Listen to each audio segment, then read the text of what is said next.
Always a joy to have you with us, Alice. Thank you for that beautiful. We're not going to be having a meditation this morning until towards the end of the Sunday lesson. So we're going to move right into that at this point.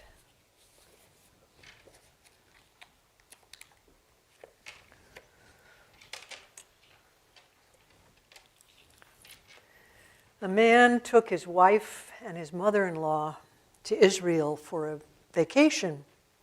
And they had been there for about a week or a week and a half, and they were out on a tour, and his mother-in-law dropped dead. And he was just really perplexed by this, and his wife was extremely upset. And so he made the decision that he would go the next day to the undertaker in Israel and see what they could do. And so as he sat and talked with the undertaker, he indicated to him that for $5,000 they could ship the body back home, but for $1,000 they'd be glad to bury her there in Israel. And the man sat there and he thought for a minute or two and kind of wondered, what should I do? And then all of a sudden he said, let's just ship her home. And the undertaker kind of looked at him and thought, this is weird, that $4,000. And he finally said, I just have to question you. Why don't you want your mother-in-law buried here in Israel? And the man promptly replied, this guy died here about 2,000 years ago, and 3 days later he rose from the dead, and I can't afford that with my mother-in-law.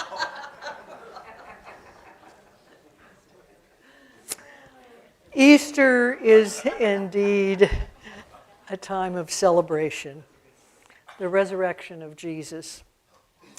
It is often a time of family gatherings and the sharing of Easter egg hunts with the children and meals that we come together to eat. Depending upon your spiritual beliefs, you may have spent the last 40 days of Lent, beginning on Ash Wednesday, preparing for today. Some folks wonder why 40 days is the magical time for Lent, and it's because that it mirrors the 40 days that Jesus was fasting in the desert before he began his ministry. And of course it culminates with Holy Week, with Palm Sunday, Maundy Thursday, and Good Friday. Now, Maundy Thursday is the celebration of the final meal of Jesus, who would eat that night, that he would eat that night before he was arrested later by the Pharisees. And Jesus returned to Jerusalem 3 or 4 times during his 2 to 3 years of ministry. And this was his last day to return or his last time to return to Jerusalem on Palm Sunday. And last week, if you were here, Reverend Vicky told us about how they took the palms off of the palm trees and put them on the ground for him to come in on. And he returned to celebrate to Jerusalem, to celebrate Passover with his followers. Now, Passover is the celebration of the Jewish community of their exodus or release of the Israelites from 210 years of slavery in Egypt in captivity. And at the time, at the end of that 210 years, Moses came to get them to go, and God brought 10 plagues upon them. And the last plague that he came was he would slay the firstborn child of every family in every home. And to avoid doing that to the Jewish families, he told them to kill a lamb in a specific way to eat it, and then to take the blood of the lamb and put that over the doorway. And God would pass over their home that evening and not take the firstborn child. After that experience, the Pharaoh finally let them go. Leo da Vinci, in the late 1490s, in fact, he finished his painting in 1495, depicted the Last Supper as a very, very long table with Jesus and 12 disciples sitting on one side of the table. Contrary to the painting, however, I believe there was not just this long table. I just can't envision Jesus sitting with everybody on one side. And I think that actually the upper room where they were was filled with many of the followers of Jesus. In fact, in Da Vinci's painting, he actually has two on the one side that don't have any beards, which indicates to me that they were women. And just maybe, they were Mary Magdalene and Mother Mary, of those 25 to 75 followers that followed Jesus throughout the country. We will never know, however, because the Bible was actually not started, or the gospel rather was not started until 60 AD, which is over 30 years after Jesus had passed. So what do we know, however, is that meals were an important part of Jesus' ministry and his teaching. When you stop and you think about it, how do we celebrate the biggest moments in our life? We gather at a table for dinner, for the newlyweds, for the graduates, for the individual who's just gotten a promotion, or even to celebrate a life for the last time. Eating together is something powerful, more powerful than just being with family and friends and strangers. It's a connection, it's community, and above all, it's spiritual. Jesus ate with people a lot, and many were society's rejects. The gospel cites 14 separate meals that stress the importance of eating together. Although I'm sure there were more than 14 meals that were shared and that were important, they just didn't get recorded. His actions in these stories show he fostered relationships, promoted acceptance, extended mercy, especially with those in need and whom others looked down upon. Jesus used meals to break down barriers. In the time of Jesus, sharing a meal wasn't a neutral act. It was full of meaning and unwritten rules and expectations. After all, there were 9 different classes at the time of Jesus in Israel, and you were looked down, anybody you looked down upon or that was a lower class than you never ever ate with. First class was the ruler, who owned 25 to 50% of the gross national product, and that was Rome. Rome was their ruler. The priestly class, which were those that ran the temple, were the 5th on 9 different classes. And the unclean were the 8th class, and the very bottom 5 to 10% of the population in Israel were expendables. The Pharisees made meals the dividing line for them with Jesus. There was the clean and the unclean, there was the righteous and the sinful, and there were the insiders or the outsiders.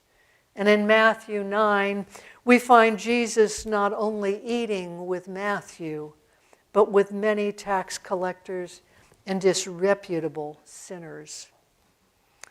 Jesus overheard the Pharisees talking to some of their disciples when they asked, "Why does he teach and eat with such scum?" And Jesus heard them and promptly replied, "Healthy people don't need a doctor, but sick people do." Jesus didn't care about appearances or social norms and rules. He shared meals with those that others avoided. And here's a question for you. When was the last time you shared a meal with someone very different than you? It could be different politically, morally, or different background or worldview. My guess is it's been a long time since we tend to gyrate towards people that believe the same way we do. Jesus created real connections when he ate. He wasn't afraid to connect with people others avoided. That's the kind of love that changes lives. Matthew, the tax collector who worked for the Romans and stole from his very own people, actually after his meal with Jesus, and Jesus had accepted him, he turned and gave back all that he had taken, all that he had stolen, and then some. Jesus went to those that he ate with. He didn't ask them to come to his house or to synagogue so that he could teach them. He showed up in their homes, in their towns, at their parties. And that's what we're called to do. To go to places others don't, so you can bring mercy and love, compassion and kindness to any situation, to any individual. If you have never served dinner at the Torrey Center, I would challenge you to volunteer to work with James Badcock and his team and be the example of acceptance and kindness for those who live without a home. Sharing with a meal with others is not only about physical nourishment, but also about unity and spiritual nourishment. Meals help to foster a sense of belonging, and especially for those who normally are not acceptable. Breaking bread together in the two or more can create bonds that transcend individual differences. It is a sign of inclusion. Miracles happened when Jesus showed up at a meal or was with others eating. At the wedding feast in Canaan, he turned large jars of water into wine because they ran out of wine. At the Sermon on the Mount, a crowd of 5,000 or more had gathered to hear the rabbi teach. And as time passed, the crowd was hungry, and there was no place to run down to the corner to get takeout or tacos to go. 5 loaves of bread and 2 fish were collected from those people there. Jesus blessed the food, spread it through the baskets, said grace, and there was enough to feed 5,000 with 12 loaves left over. At the home of the chief Pharisee, when he was there one night eating, he healed a man of dropsy. You see, sharing meals was important to Jesus. Much of his work was done over a simple meal of grapes or grains, bread, nuts, dried fish, or lamb. In her book, A Beautiful Year, Reverend Dr. Diana Butler Bass offers another perspective of eating with Jesus and the Last Supper. She cites the book of Thomas. When it was evening on that day, the first day of the week, and the doors of those houses where the disciples had met were locked for fear of the Jews, Jesus came and stood among them and said, "Peace be with you." What house were they talking about? Well, it was the night of the resurrection, and this house was where they had gathered for the Passover meal a few days before, for his final meal. And note that they did not go back to the place of his death on Golgotha, where he had been nailed to a cross or where his body had laid in a tomb. The disciples returned to a place where they had shared joy, friendship, love, friends, and family. Dr. Bass states, for centuries, Christians have been told that everything changed that day. The cross was the bridge between the sinful world and the world of salvation. The cross is all that mattered. But Jesus loved mealtime and being with friends. Some scholars have suggested that Jesus' primary work was organizing suppers as the way of embodying the kingdom of God. I wonder what would have happened if a table or a plate or a cup was the symbol instead of a cross for Jesus. I'd like to do our meditation now at this point in the service. So if you'll just put your feet flat on the ground and remove anything that might be in your way, and go to that place of silence and inner understanding.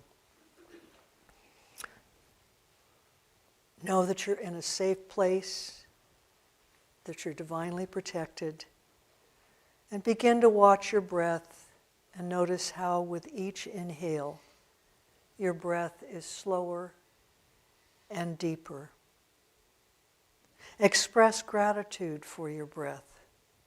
It is the acceptance of the eternal cycle of reception and release moving through your body. Now take a moment to ask your higher wisdom self to guide you through this process. Ask to have revealed to you everything you need to know for your highest and best good right here, right now.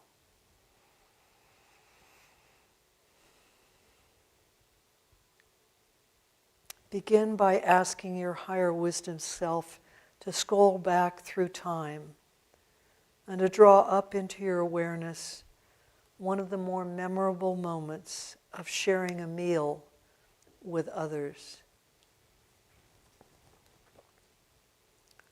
Allow your higher wisdom self to draw into your awareness a positive, significant experience that occurred as you broke bread with others.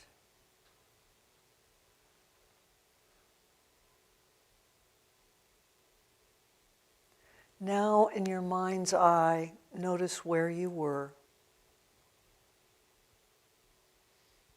Who were you with? What was the occasion?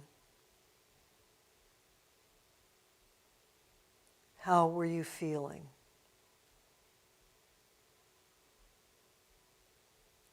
Now let your higher wisdom self magnify the feelings of this experience so that it becomes completely real for you.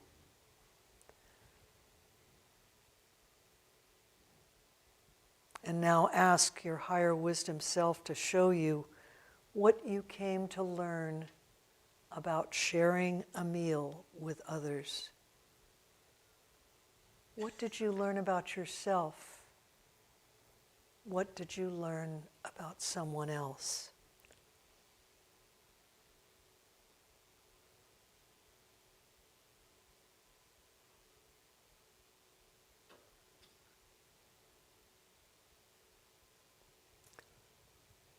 Now, in the present moment, allow your higher wisdom self to reveal to you the Word of God that came into your awareness during that experience. What was the quality of the divine you experienced? Was it love, wisdom,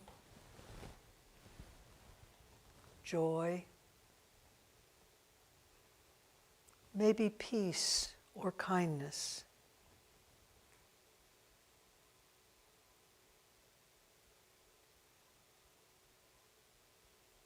Now give thanks to your higher wisdom self for the guidance and direction that has been given through this process. Most especially give thanks for the wisdom and the understanding that has been revealed to you.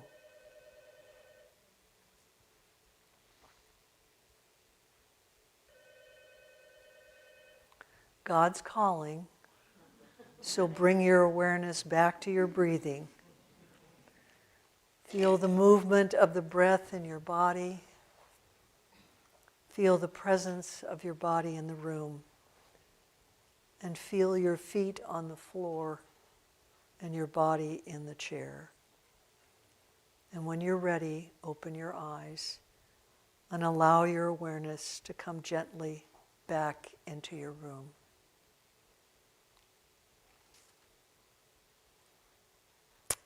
This morning, when you entered the center, you were given a bag of food. While it's not the real food from the time of Jesus, you will find, however, that things are similar to what would have been shared at a meal or a potluck dinner. There's grapes and nuts, bread, and beef jerky instead of fresh fish or lamb.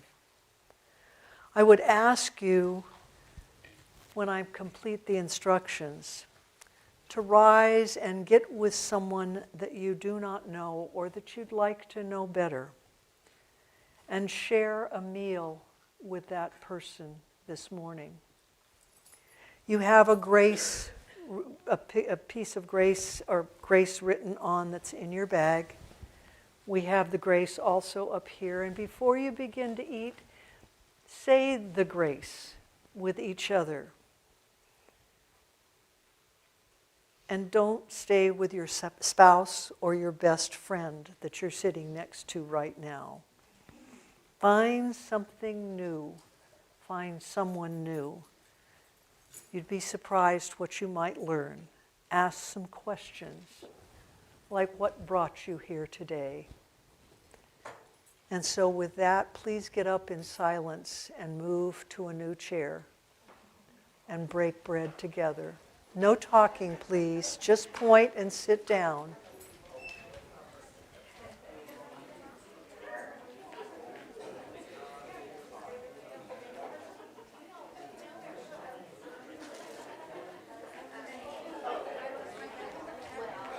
Try to be silent, folks, and you can do this in a threesome if you have to.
So what besides learning that you were born in Michigan, what else did you learn?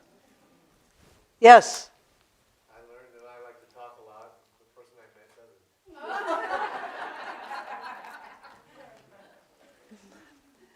Yes? I learned to appreciate Sandy's artwork. Sandy's artwork, yep.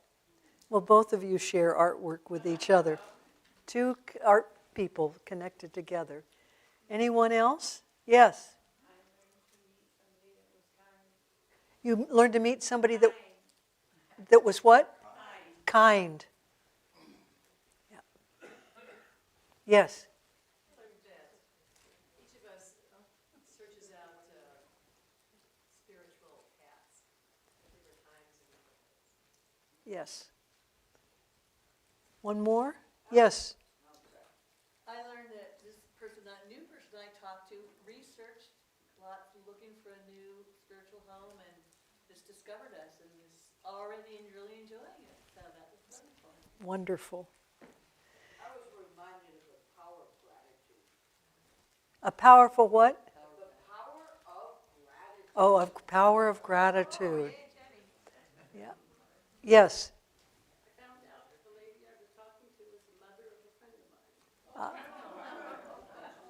And you'd never met her before. See, there's power in that sharing. There's power in that moment when we come together and break bread together. The bread is nice to break together with all of us. And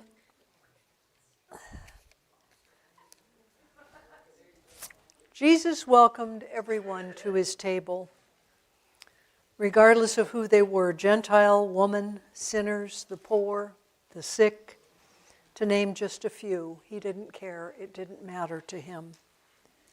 In fact, I kind of have a feeling that he was the creator of the casserole and church potlucks.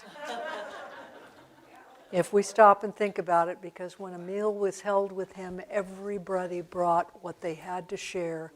And if they had nothing to share, it was okay. He knew the value of connection, of caring and sharing, and that together we were one. Theologian Beatrix Buter states, I think of Jesus setting up those suppers somewhat on the order of the base of communities of liberation theology. Stephen Garnish Holmes wrote a poem about Passover and the importance of sharing our meals. It's entitled, My Body, My Blood. I think it's very appropriate for the times we're in now. On the eve of a boldly political action, an act of nonviolence resistance, and a boldly political religious ceremony, the Passover celebration of liberation, a family meal, and a public act that defy powerful structures intensely political. Jesus does something profoundly personal. He offers himself. He doesn't say, this is my rally cry, or this is my belief. He says, this is my body, and this is my blood. In the place of honor, dipping bread together, he welcomes the one who will betray him. Because only something has personal will overcome the world.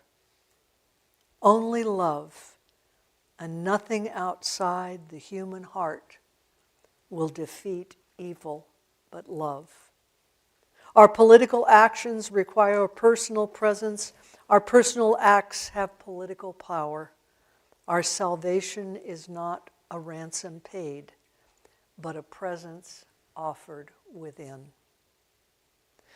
So think about being the presence at all the meals you participate in from now on. Be willing to learn from those you do not know over a meal shared. How can you bring love, kindness, and a willingness to listen, especially to those who are more challenged than you as you break bread together? Is your table open to everyone you meet? Let us remember it is time for the action verb love to be brought by all of us to every table we join. This is the truth in my life, and this is the truth in yours. And so it is. Amen. Alice?